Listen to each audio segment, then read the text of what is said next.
જો તમે પણ એક બાળકના માતા પિતા છો અને તમે તમારા બાળકના વિકાસ માટે ચિંતિત છો તો શરીરમાં વિટામિન ડીનું શું મહત્ત્વ છે તે તમારે જાણવું ખૂબ જ જરૂરી છે.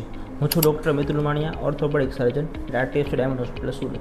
બાળકમાં શારીરિક વિકાસનો ગ્રોથ એન્જિન એટલે કે વિટામિન ડી બાળકના વિકાસ માટે એટલે કે હાડકાં, સ્નાયુ, માંસપેશી અને લિગામેન્ટના વિકાસ માટે ખૂબ જ મહત્વનો રોલ ભજવે છે.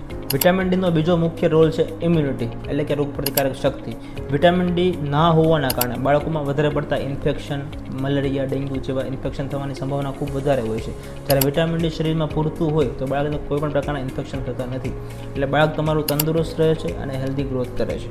આ વિટામિન ડી એક નેચરલ વિટામિન છે જેને સનશના વિટામિન તરીકે પણ ઓળખવામાં આવે છે. તો ચાલો એ જાણીએ કે આ વિટામિન ડી મળે છે ક્યાંથી આપણને. વિટામિન ડી આપણને તડકામાંથી અને આપણી સ્કિનમાંથી મળે છે. જે સવારનો તડકો હોય, સવારના 11થી બપોરના 3 સુધીનો તડકો, એ તડકામાંથી જે સ્પેસિફિક વેવલેન્થ હોય તે આપણે સ્કિન પર પડે અને જેના કારણે આપણા ચરબી તે વિટામિન ડીમાં કન્વર્ટ થાય છે અને તે જ આપણા માટે ખૂબ મહત્ત્વનો રોલ ભજવે છે. એટલે તમારા નાના બાળકને તડકામાં રમાડવાથી તેમને વિટામિન મળશે અને તેનો ગ્રોથ એકદમ તંદુરસ્ત અને હેલ્ધી થશે.